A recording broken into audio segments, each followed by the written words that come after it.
কাছে, পৃথিবীর কোন সৃষ্টির কাছে যারা পরিমাণ কিচ্ছু পাওয়ার আশা করবেন না। একটু আশা করবেন আপনি কষ্ট পাবেন। কারোর কাছে কোনো আশা করতে যায় না, শুধু আল্লাহর কাছে আশা করেন। সমস্ত কাজের প্রতিদান আল্লাহর কাছে চান, পরকালে আপনি সুখে থাকবেন ইনশাআল্লাহ। শেষ হাসি আপনি হাসবেন ইনশাআল্লাহ। এছাড়া আমি কোনো সলিউশন দেখি না ভাই। আমি কলিজা থেকে কথাগুলো বললাম আপনাকে, আর যে কথা কলিজা থেকে বের হয় সেই কথা আপনার কলিজার মধ্যে আঘাত করবেন।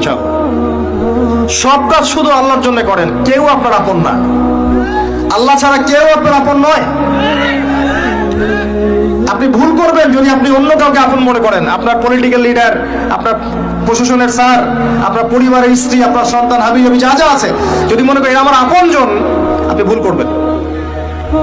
সবাই সবার স্বার্থ চেনে, সবাই সবার স্বার্থ চেনে। শুধু আল্লাহ আপনাকে নিঃস্বার্থভাবে ভালোবাসেন, আল্লাহ পাক স্বার্থ চান না। সারাটা জীবন পাপ করে থাকলেও একটা বার দাঁড়িয়ে খালি বলেন আল্লাহ আস্তাগফিরুল্লাহ ওয়া আতুবু ইলাইহি, মন থেকে বলেন আল্লাহ আমি ভুল করেছি, আল্লাহ আমাকে মাফ করে দাও।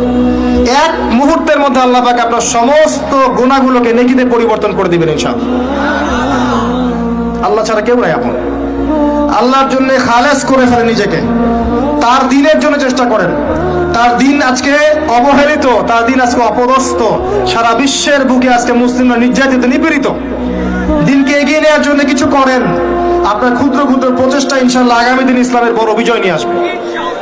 দিনের জন্য খালেস করে ফেলেন নিজেকে। আপনার সময় আছে এখন, জ্ঞান অর্জন করেন, জ্ঞান অর্জন করেন, পড়াশোনা করেন, আলেম